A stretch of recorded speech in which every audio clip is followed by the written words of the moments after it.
Good morning, everyone. I'm so glad that you're here with us today. If you're just coming in, just know we're gonna get set up for a second while all of you are popping in. So we're at like 22 right now, so take just a minute. So just hang with us. If you want to go ahead and find the Q&A box in your menu, you might want to pull that up. That's how you'll be asking questions today. So go ahead and find the Q&A box and pull it up. If you find that, let's do a question and answer real quick, like a fun, let's do a fun little activity real quick. Let's see, what is the thing that you're going to, no, let me change the question. What is one activity that you've done with children in your worship, and make this short, but one activity you've done with children in worship that you would like to let everybody else know about? So type that into the Q&A. And that'll let us make sure that that feature is working. Don't use your chat boxes because we can't see that as easily. Okay, so Bridget, is it working yet? I don't have any responses yet. Not Here yet. we go. There we go. Yeah. I see some. Yeah, good, that helped. Yeah, I see some too. Hey, Darla, how are you this morning? I'm glad that you're here. And Ron, thank you for that. Good morning, Patrick. So keep sending those in as we do our introductions real quick. I'm Shannon Rains. I've met most of you before. I'm glad you're back with us on the webinar. I am the children's ministry professor at Lubbock Christian University, and I blog at theconfidentkidmen.com. I blog there because I want all of our children's ministers to be more confident in their leadership. And I know often we have questions and we don't know really where to go find answers. And so my goal is to help provide some of those answers. Feel free to keep sending me your questions, and those become blog posts and webinars. I am excited today about our topic. We've been talking about intergenerational ministry the last couple of weeks as we talk about what we're going to do moving back in to our buildings from the COVID crisis. Most of us know that we're not going to be able to have children's ministry as we come back to our churches. That's not across the board. I know some of your churches are able to do that, but a lot of us know that we're not going to be able to do that, at least until schools reopen. And so we're trying to think ahead about how do we best include children and teens, really, children and teens in the worship service, so that they're not just passively looking on to what the adults are doing, but that they're completely engaged in their spiritual formation as well. And so today that's our topic. And if you've missed the other webinars in the past, you can go back on the Hope Network YouTube channel and see some of the other discussions about this. Darla talked to us 2 weeks ago about this. Summer and Brett did an amazing job last week. And I'm very excited about our speakers today. We have with us Jeff Cary and Jim Martin. And I'm gonna let them tell you about themselves. First, I'll tell you a bit about Jeff. I work with Jeff, he's our dean. And the last couple of years, he knows that I research children and worship. That's my favorite topic to look at. Ron Bruner and Jennifer Schroeder and I, some of you heard us present before. And so he started telling me about some of the things that he does at his church. He preaches at Idalou Church of Christ. And so he started telling me about some of the things they do. And I was so excited about some of these things that he's telling me about, because I want to use them as examples in the book. But whenever we started doing the webinar, he's one of the people that came to mind. But I kind of felt bad about asking him because I know that he's super busy being a dean. And so during one of the webinars a couple weeks ago, just by chance, he sent me a message of some things that he had done that week. And I was like, okay, I'm just going to ask. And I did, and he was in, and then he quickly recommended his friend Jim Martin. So that's how we got here. I'm excited for you to learn from Jeff and Jim. I know this is going to be a great conversation. So Jeff, why don't you tell everyone a little bit about yourself? Sure, I'm delighted to be here, and I am certainly not too busy for this. This is something I've been looking forward to. Thankful to Shannon for putting this together. Just a quick word up front about how thankful I am to you, Shannon, for the ministry you're doing, not only at LCU, but to ministers. Shannon is doing a great work galvanizing churches and ministers, trying to help us have a shared conversation about how to form faith in our children. And I couldn't be more proud of all the good work she's doing and the things that she's certainly teaching me along the way. As she said, I have just finished actually my first year in the position of dean for the College of Biblical Studies at Lubbock Christian University. this was a fun year to learn how to do that. It's maybe not the year I would have chosen to step into this job, but it's been really, really a blessing. And so thankful for Lubbock Christian.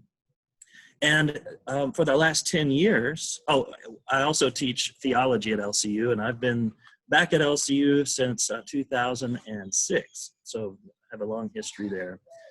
But since 2010, more important for our conversation today, I have been preaching for the Idalou Church of Christ.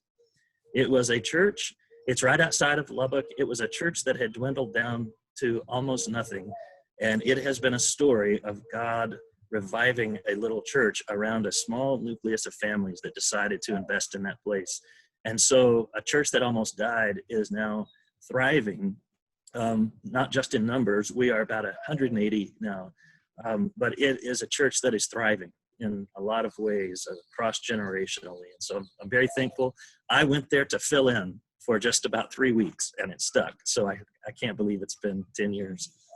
When Shannon asked me to participate, we were talking about other conversational voices, and one of the first people I thought of was Jim Martin, who Jim, I've told you this, I consider Jim my pastor. He was the preaching minister for the Crestview Church of Christ when my family attended there in Waco while I was going through my doctoral studies. And aside from the content of his preaching, which some of you know is really good, what struck me about Jim was his presence in the pulpit. That's something I really wanted to learn how to do better, is be a certain kind of presence. And when you're talking about involving children and teens, Jim did such a great job being the kind of presence in the pulpit that galvanizes the whole church and the church family. So I thought he'd be a great voice. And he's, as you know, he's doing so much to help mentor and lead ministers today. So I was thankful just to get to see his face on the screen. Maybe it was a selfish invitation. I'll leave it to you now, Jim, to introduce yourself.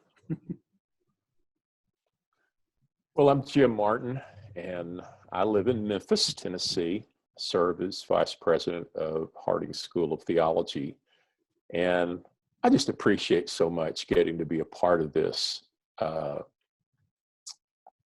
I had not met Shannon before, but I had heard of you, Shannon, and your work, and have great respect for you. And of course, I've known Jeff for many years and have great respect for him, and appreciate so much the work at Lubbock Christian. And thank you to Hope Network for sponsoring this. So I preached in Waco, Texas for 20 years before moving to Memphis 6 years ago. Those were formative years. I was a part of a good church, blessed by that church. I've had a couple of, formative experiences besides just these. I preached for about 36 years before moving to Memphis. A couple of formative experiences. Edwin Friedman's Generation to Generation Failure of Nerve. I was in his last graduate class in Bethesda for 2 years before his death. And that was so formative for me personally and for me as a leader. And then to be a part of Ruth Haley Barton's Transforming Community a few years ago was really helpful. I preach once a month. I've been doing this for 4 years, once a month for a church just outside of Memphis, half African-American, half white. It has been a rich experience for me. So I'm not quite in the thick of it as I was before, but somewhat. And so anyway, I'm just glad to be here and look forward to this conversation. Well, I'm really glad that both of you are here. Jim, Jeff was telling me right before you got on earlier that you were at Crestview in Waco, and I knew I'd known kind of about you for years. I think you were there when I was growing up, and we would go into Waco to do stuff with the churches, the big churches. And so I probably ran across you a few times because, it's like one of those names I keep trying to figure out, how do I know this person other than Facebook? And so, because I've known of you for a long time, I'm really glad to get to know you on here. And Jeff, I'm glad that you were able to take the time to be here. Yeah. I see that my internet connection is doing weird things too. And so if for some reason I drop off, you guys just carry on. Okay, Bridget, you Sure. can kind of help it. Sure. Okay, I'm not even sure if y'all can still hear me. I don't know what's happening today. I just told David kick all the kids off, so we'll see if that helps.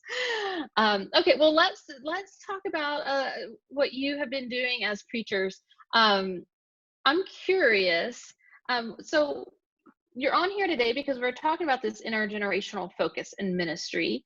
Kind of what made you decide? I don't know if I'm asking this well, but why do you feel that?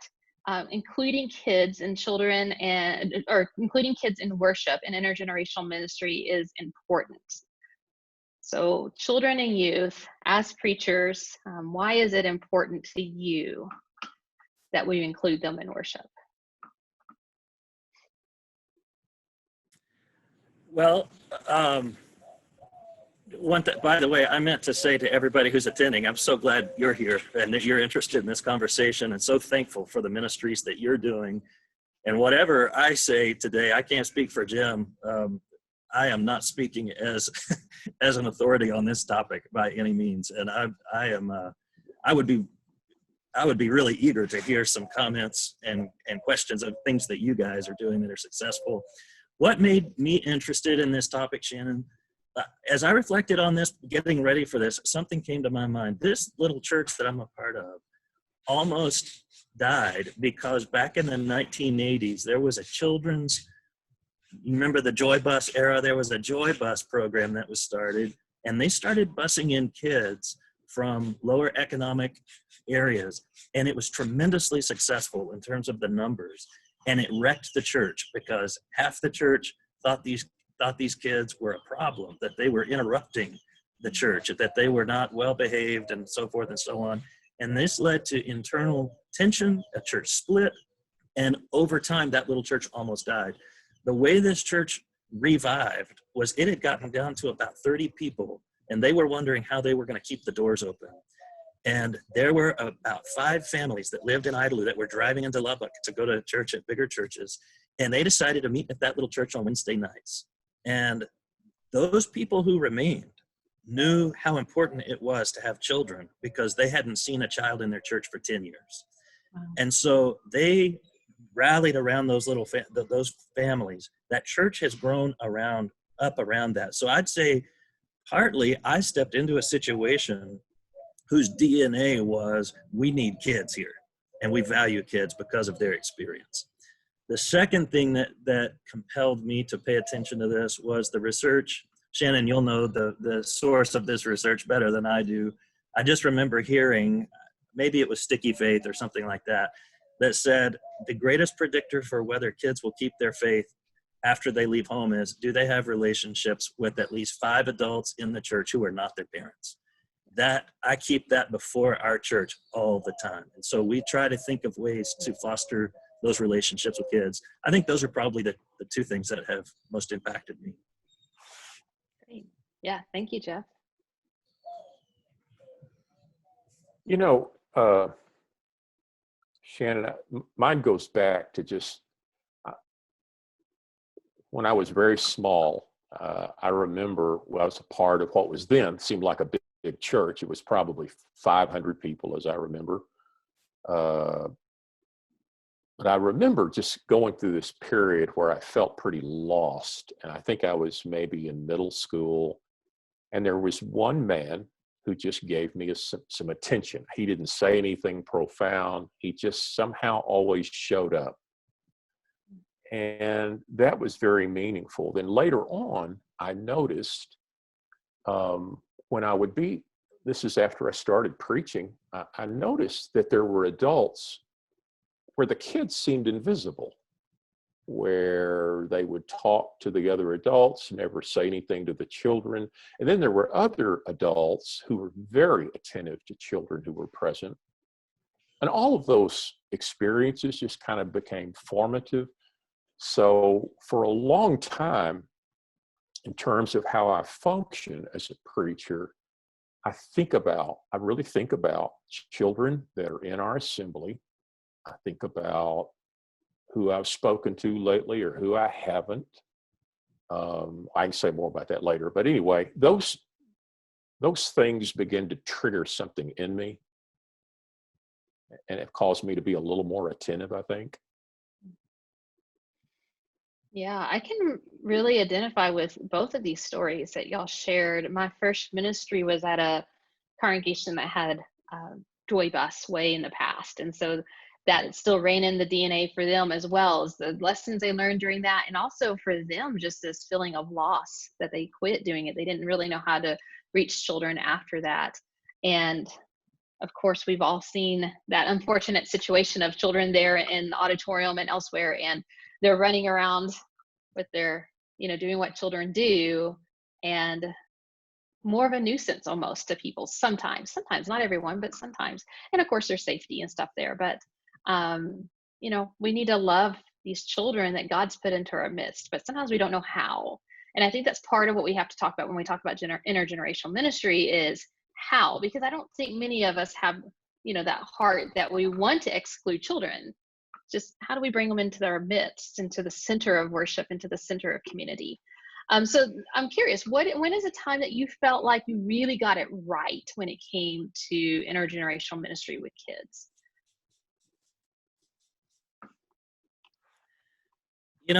Something Jim said I think is really important. The person he talked about who knew his name and talked with him, and then what Jim does is something I try to do is I try to look at the kids in our church and who haven't I talked to in a while. I'm sorry about the birds. There's a reason I'm outside. I'm going to talk about it in a little while, but apparently these two birds have decided to argue right in front of my computer today. I think rather than thinking of a time that I got it right, I think the thing that I try to do right is more organic than that. It is, I think that if me as a preacher, as somebody who's seen as a leader in our church, and I'll brag on the other 3 elders at our church. I serve as one of the 4 elders. They do this exceptionally well too. They're seen as leaders, and that matters for our kids. And so those elders know our kids' names, and we all talk to them. And so those organic relationships in my case, they make their way into the pulpit, because I'll talk about the kids from the pulpit, and I'll say their names and say, I was just talking to Brinley, and she told me, X, Y, and Z about her goat, or, whatever it is. That I think that's the thing that I feel like I am most proud of, is I've got a long-standing organic relationship with these kids. And so it's less about a programmatic thing I did right, and more about a relationship that then becomes natural from the pulpit. Yeah. That's so true. I was just thinking about a moment in, I don't know when this was, but I was walking through our auditorium, and there were these people that kind of floated in and out a lot, and they were there that Sunday, and I had spoken to this kid. I want to say he may have been 2nd grade, a couple of weeks earlier, and I just remembered that he played soccer. And I walked down this aisle, and I looked over at that family, and I called his name, and I said, "Do you still kick soccer balls?" And they just all looked at me like that, and he broke into this smile. I noticed that every time I would come around, he would just look at me with this, "You know me." And it struck me that this isn't something you can program. That wasn't a technique. I was just noticing it. One of the things I've tried to do in preaching periodically is when I'm in the middle of a sermon, and let's say it's fear, and I'm looking over to my left, and I see a couple of 4th graders, and I'll look over there, and I'll say, okay, it's kind of like in the 4th grade when blah, blah, blah, blah, blah. Doing that for a moment and eye contact with those kids goes a long way.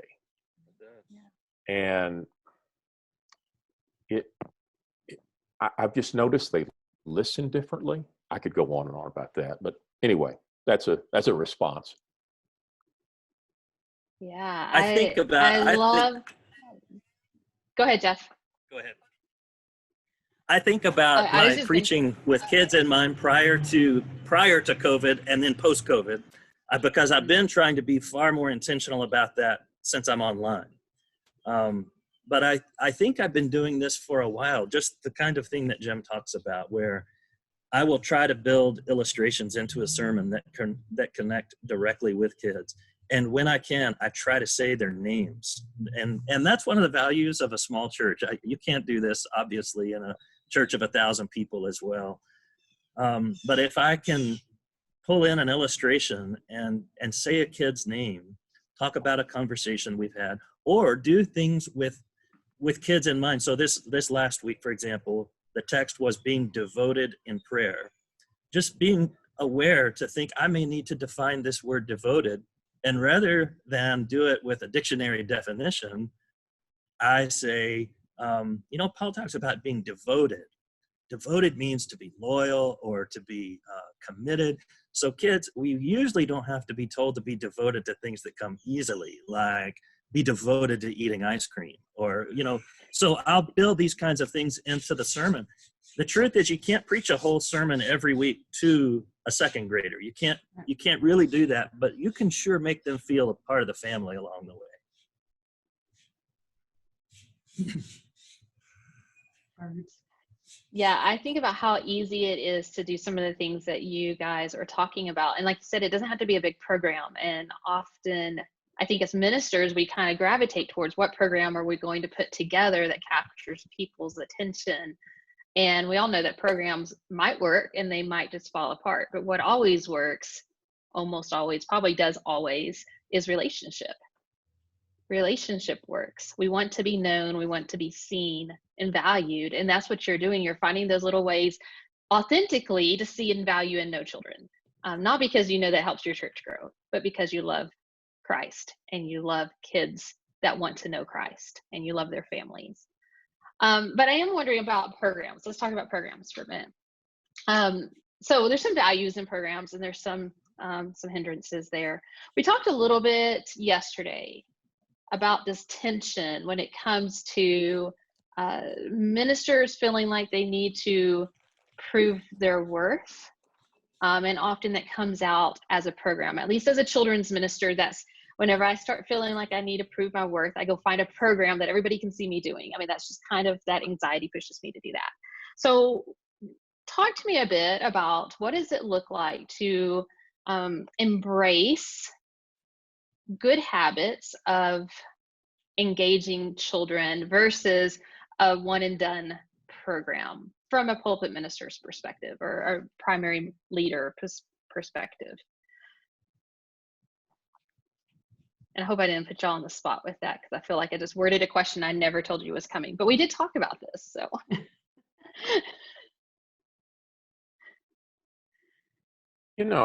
I'm trying to think of how to come at that.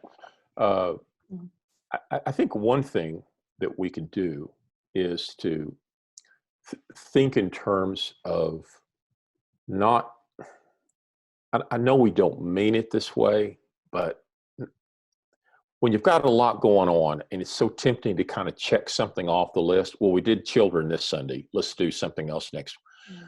And a lot of times, those of us who are working with these churches, we feel this great pressure. The youth ministry wants attention. There's a certain group that's already saying that they never get to have an announcement made, on and on and on. And so let's get the kids this week, the youth ministry next week. And I just really think that's a dead-end street. I think instead we could think about, is it possible to try to do something with children or whatever group and to do it well, and to not, without getting into this thing of equal time or whatever. And I don't know how to sort all of that out. I just know that when I start making decisions based out of my own anxiety, trying to please all these groups instead of doing right by our children, that's probably the place where I need to start, just recognizing what that is, and then what are the next steps toward doing right by the kids. Shannon, I think that in our church, so you asked about the programmatic things. So we have some things in place we've been doing for a long time. For example, we're a church that is, I don't know how to say this. We are conservative in some ways, not in other ways, but in terms of like gender roles, we're pretty conservative. So it's going to be the males who are up there and so forth. But this church has valued training our little guys to be able to get up and do that. From the time my son was little and standing in a chair to lead a song, there were about 3 or 4 of those guys at that time doing this. And through the years, one Wednesday night a month, we have a common meal, and all the little guys now line up with their song or their scripture reading, whatever they want to do. And now the big guys, my son is 17, they get up and they stand beside the little guys and help them. So we've had some, what I would consider programmatic things. The whole Wednesday night goes like that. And you can imagine how terrible some of the songs are. You know, we don't control it. And now we're involving those teens leading our singing on Sunday morning. And some of them are very gifted at it. Some of them not so much. But we don't care about, I'm telling you, not a person in that church complains about how bad it might be, because they're so thrilled that these kids and these teens are involved. So the programs that we have are not focused on making sure everything looks pristine.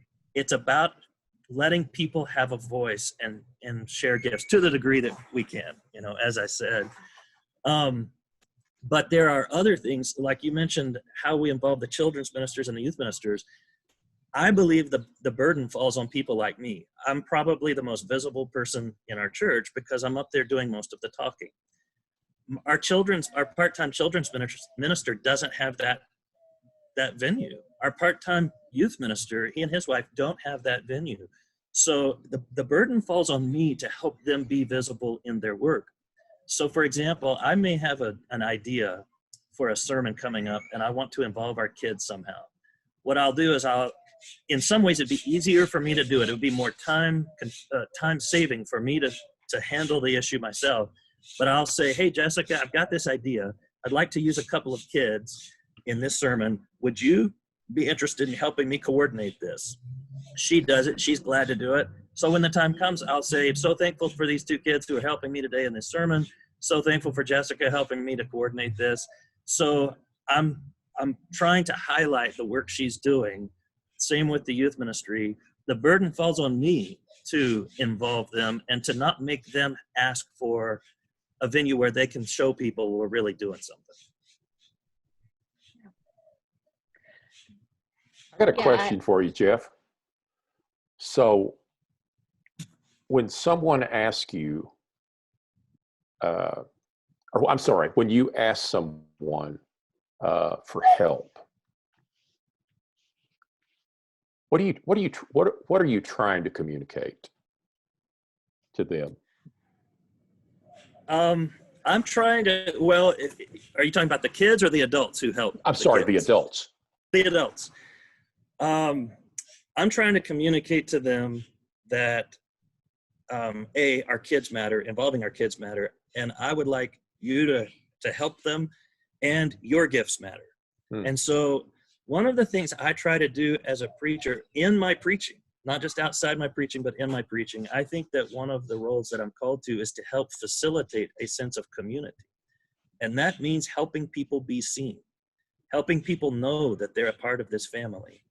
So I'll give you one example of how I did this recently.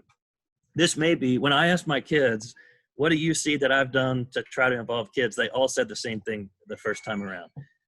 Last March, our whole family got to go to Israel, the Holy Lands, together.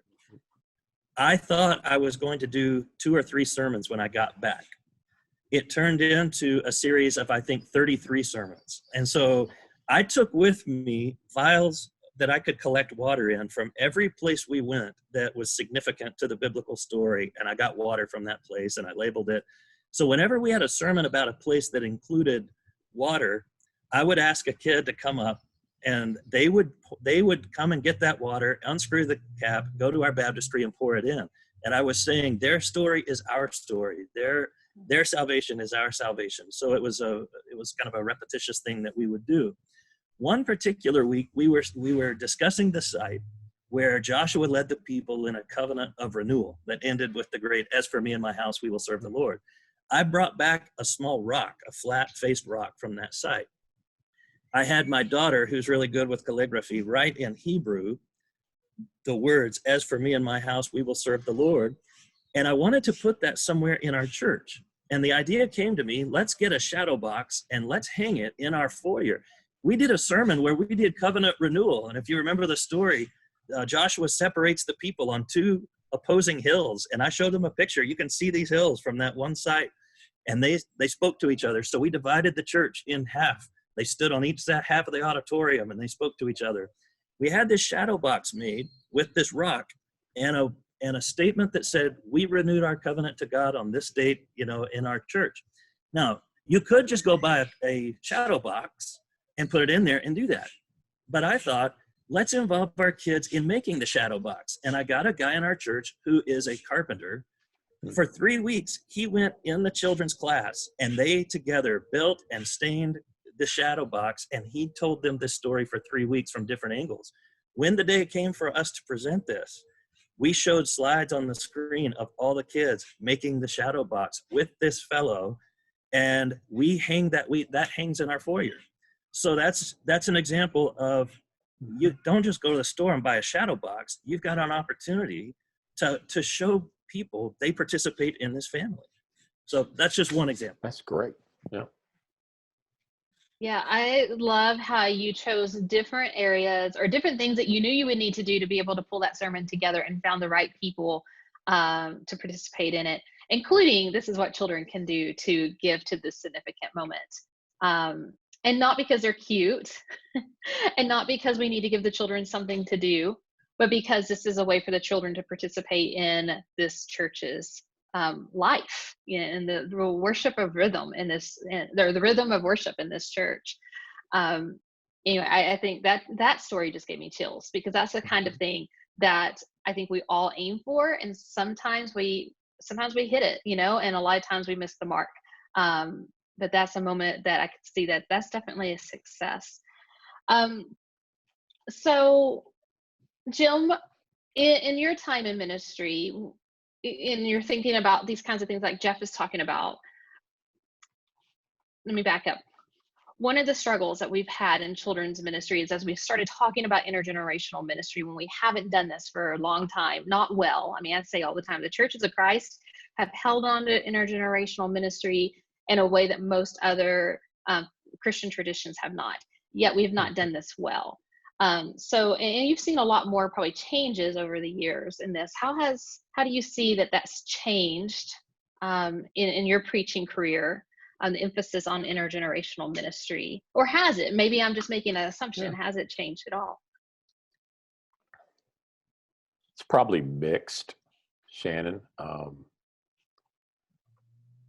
I think one thing that hasn't helped is the specialization that we've a lot of us have fallen into. Somebody does youth, but they don't do older people. Somebody does older people, but they don't do youth. So we got, as Dudley Chancey says in this remark, we get in these silos, we've got worship leaders being evaluated by, are you singing more older songs and newer songs, all that stuff.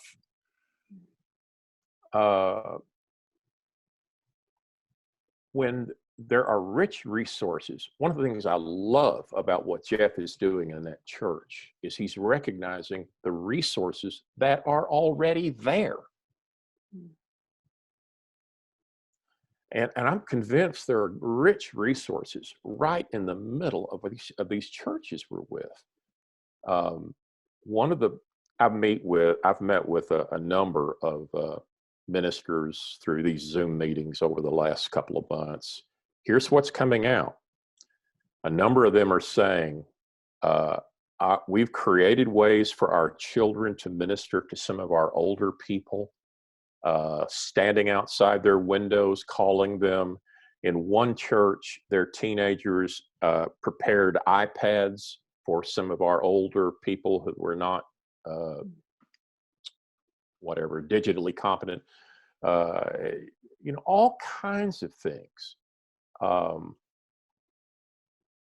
But I think that takes a spirit of valuing, as Jeff said so well, the church as a community with all of its messy facets. Yeah. Bridget, how are we doing on questions? Do we have any? Yes, we have 2 questions. Danielle asked, do you have any sermon topics or series that are more conducive to making intergenerational and big worship?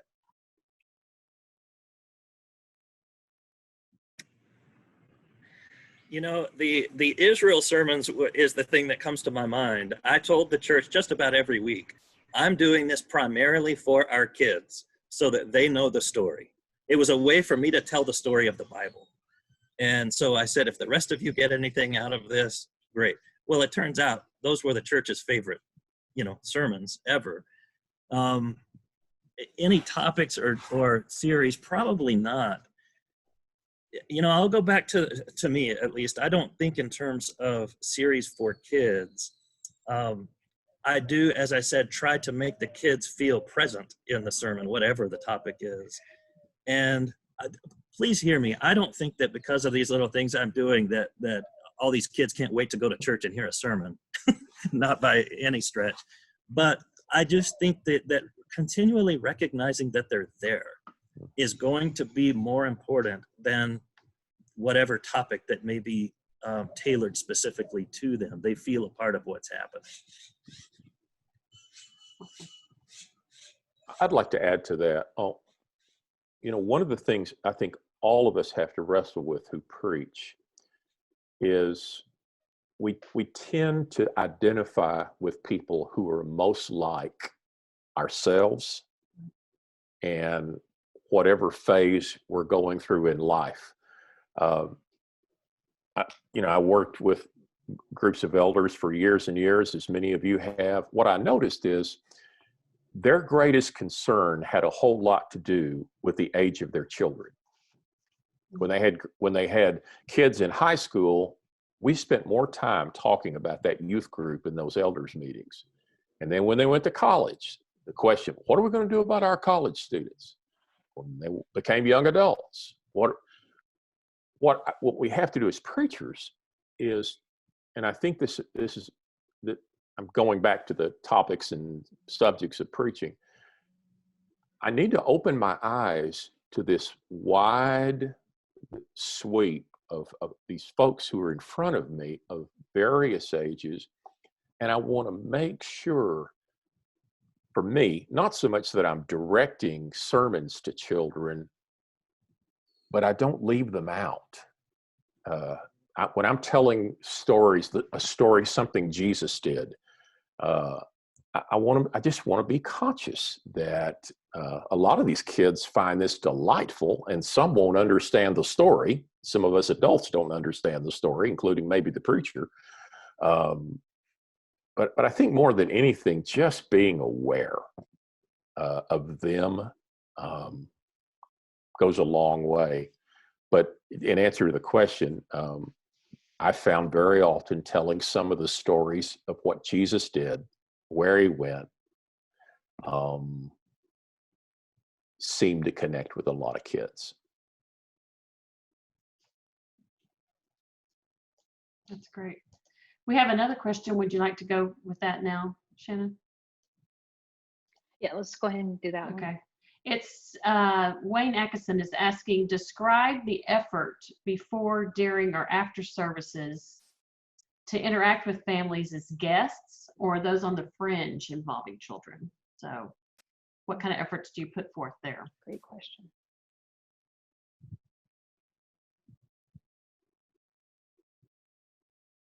Who's going first? We'll go that, Jeff? Yeah. So if I understand the question rightly, read the question again. Maybe I can see it. I'm sorry. On the Q&A toward the bottom. Yes.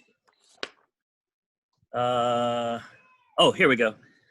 To interact with families as guests or those on the fringe with involving children.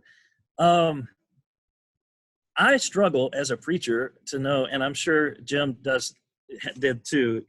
You have such a limited time before and after the gathering that you have to be strategic how you want to use your time, or you can easily get monopolized. I usually try to say a quick hello to our guests if I notice that they're guests.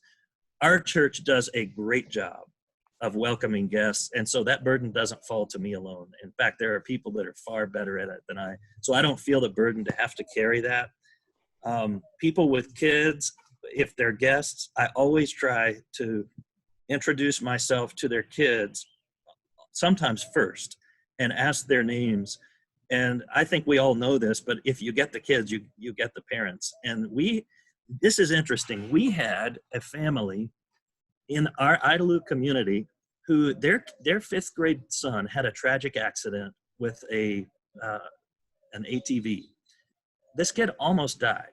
While he was in the hospital, one of our members who knew this family said, could we somehow minister to this family? This family is of the injured son is pretty well off financially, but our church decided to give them a financial gift just to let them know we cared. This kid made this heroic comeback, and one week they showed up, and we had been praying for this kid for weeks. They show up and sit on the back row, and then they kept coming. That was about 6 years ago. They're still with us. They had been going to a church with high octane, what I would call high octane worship, the exact opposite of who we are. They the lights and the fog machine and all of that stuff. And Idalou is not that. It is not impressive in that way. They're there 6 years later, and they love this place because somebody loved their kid. I think that making sure you see visitors' kids is crucial to them feeling a part of that family. Yeah. Not sure if that's what was being asked, but that came to mind when I saw the question. One of the things I will do, and Jeff is so right about visitors' kids. One of the things I'll do is I try to avoid getting into conversations with my friends right before the assembly and right after. In fact, there have been a few occasions where a friend has come up to me and said, I want to tell you a story. And they're saying that right before, and I will say, I would love to hear that. I need to take care of something first. And maybe what I want to do is just notice somebody. And it's somebody on the fringe, somebody who's there for the first time. Sometimes when I get up and I walk down an aisle to leave, maybe before the assembly ends, I will just make eye contact with some kid who maybe he's been staring at that iPad or something, and I'll just look at him for a minute and smile. But just to be intentional about that and to take advantage of the smallest moments, that's what I try to do.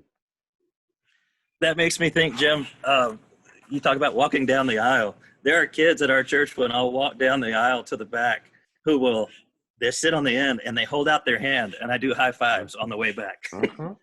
That says something. Shannon, can I say something about this? Oh, sorry. Go ahead. Well, I was just going to say, can I say something about this? I want to say something about this COVID time. I know we're bouncing back and forth. This is interesting because I had to learn how to do Facebook Live Church. So the way we decided to do it is I was going to run the whole thing from my house, and instead of trying to piece different videos together. And one of the charming things about our church is that they find it charming that we're so low tech. And so sometimes I will take my iPad, if I want to show a video of somebody putting together a 4-person a cappella song, I'll just hold it up like this and let them watch it. I mean, that's how low tech we are, and everybody thinks it's funny. And we let our teens sometimes be, or we even had a week where all of our kids did the singing. I think I forwarded that to you, Shannon. Mm-hmm. Yeah. So they provided our songs for the week.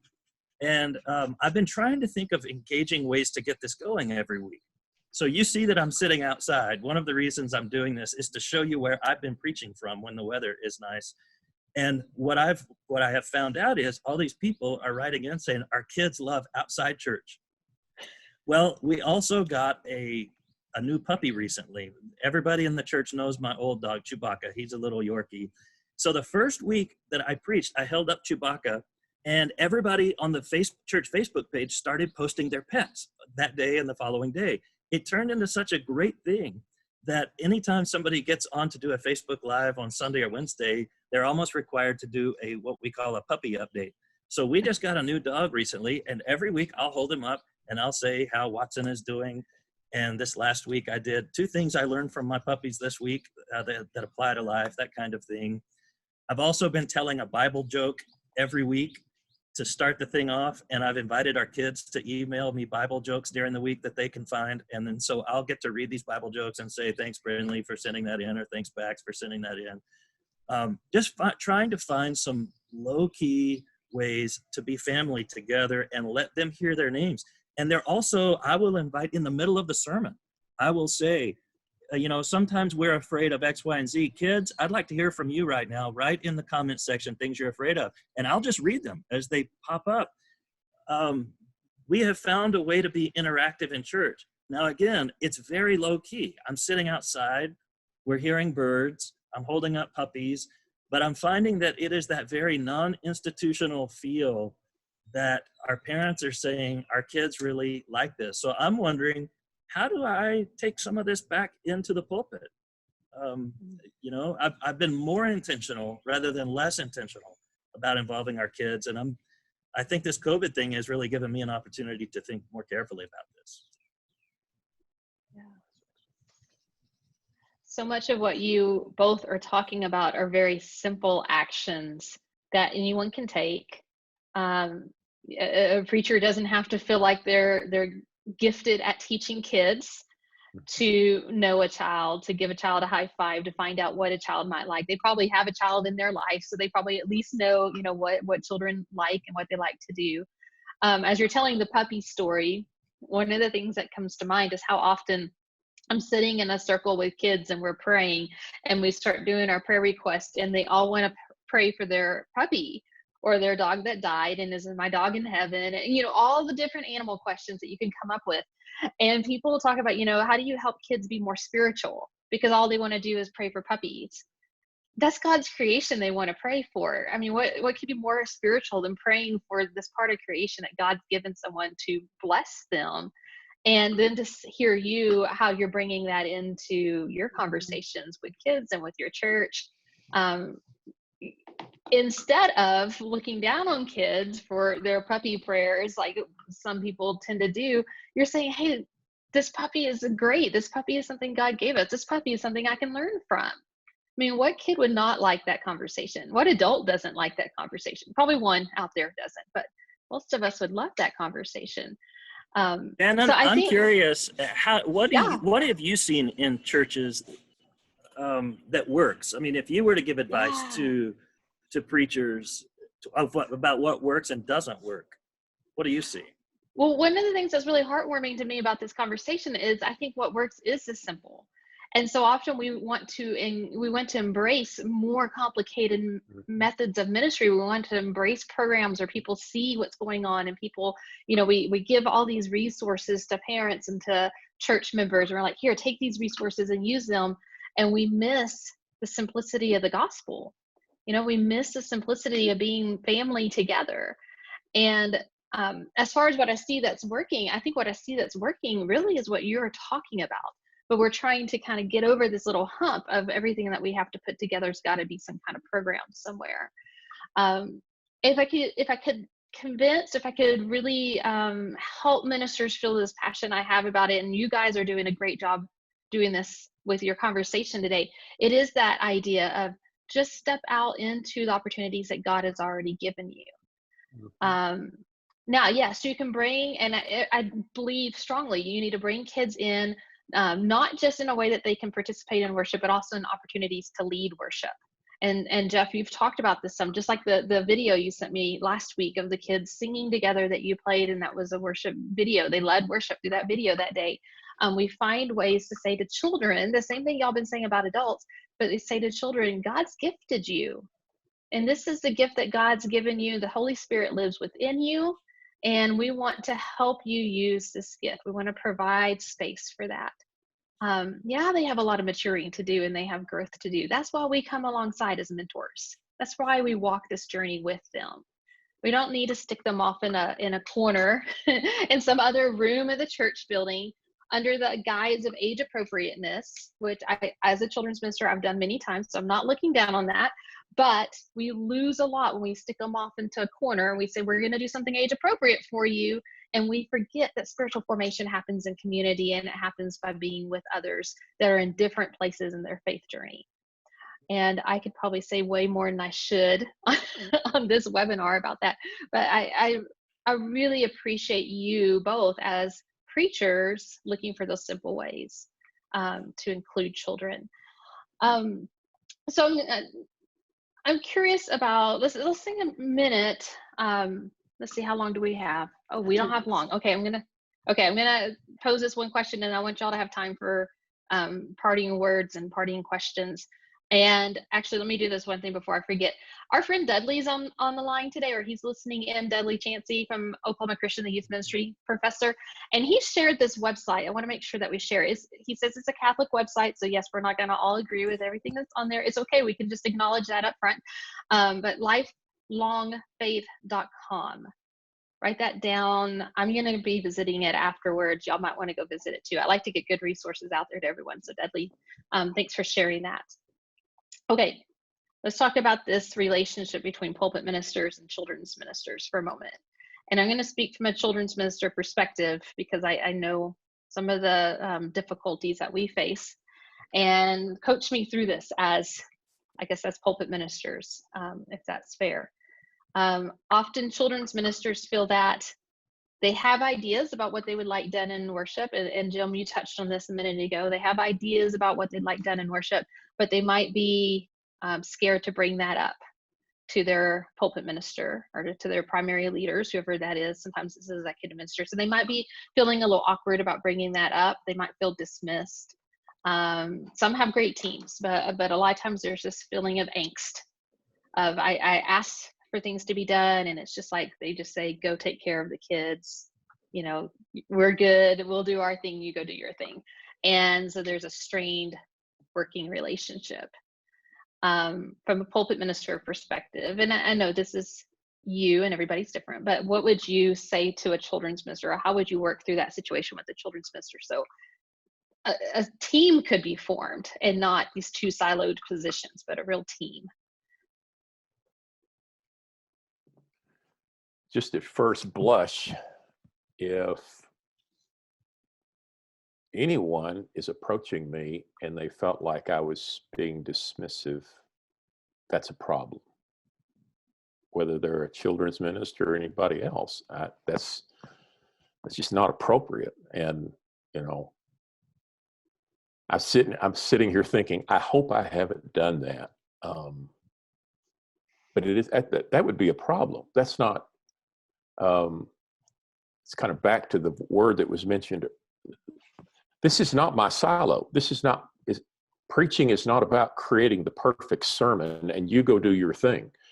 We're all in this together, and we all need one another. And I think, I don't know, that I think it's on me to be the person that listens and affirms and encourages. I'm in charge of managing myself. The problem is not you in approaching me. And if you feel hesitant about approaching me, I need to deal with me. Well said. I don't know if you'd have anything to add to that, Jeff, but You said it. That's good.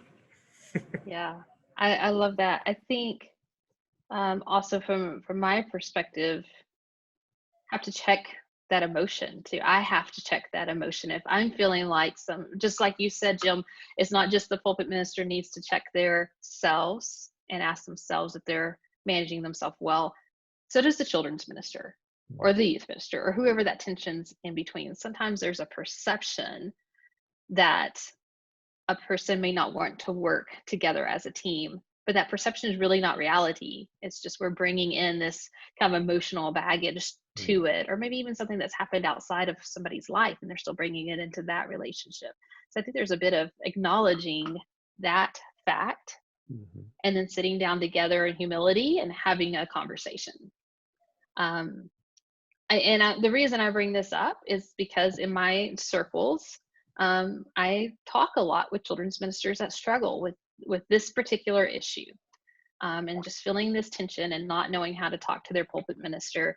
And I will add one other thing to that. Often, and it's a power dynamic thing that pulpit ministers, no one wanted, right? No one wanted this power dynamic, but it has to do with children's ministers are often women in churches of Christ who doesn't really know yet how to embrace a woman in leadership. And of course, the pulpit minister or that lead minister is the person that's often given the authority to lead the church. So there's a power dynamic there that's really difficult to work through unless it's recognized. That's why the burden, Shannon, as Jim and I have been saying, that's why the burden is on those who have those positions. Right. The way most of our churches are organized, whether I want it to be the case or not, I know that preaching position has a greater perceived position of power. Whatever the reality, I've got to be responsible to draw attention to the ways that Jessica is doing great ministry.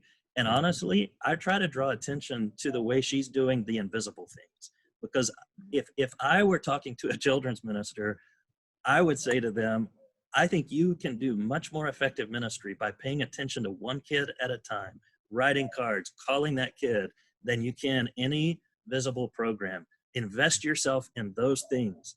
So I praise the things that I see that are invisible and affirm what she's doing, because I'm in a role that's very visible. I'm seen all the time, and her good work isn't. And so I really want to affirm the things that she's doing that are behind the scenes. And so that falls on me to make her know you're valued. The work you're doing is valued, and to help the church see that. Yeah. Well, I appreciate that so much. And I appreciate your wisdom there. And I see how you do that in your leadership in the college as well. So, and I appreciate that in your leadership. Jim and Jeff, thank you so much for taking the time to be with us. I'm sure we had more questions. Bridget, did we have some that we missed? Or are we okay? Because I think we're okay. Okay. If there's something, to those that are still here, if there's something that you wanted to ask, just send us an email and we will get information back to you at some point, or either through the blog or through an email. I'm hoping we're all available. Before I say this, I'm going to guess that we would all love to talk to you if there's something we can help you with individually. But thank you so much for taking the time to be here. Jim and Jeff, thank you for your honesty, your transparency about the leadership issues, because I know that can be hard to talk about those things, but also just thank you for all the ways that you step in to serve everyone in the church, children, teens, and adults, and to value all of them for who God made them to be. Thank you for doing that. So this will be posted on the Hope Network YouTube channel soon. Bridget, thank you for all that you do. And if you're listening, or if you're planning to send this on to your staff members, check back there about 3 o'clock. And that's usually about the time that Bridget has it posted. Right. So thank you for being here. Okay. Goodbye. Okay. Bye, everyone.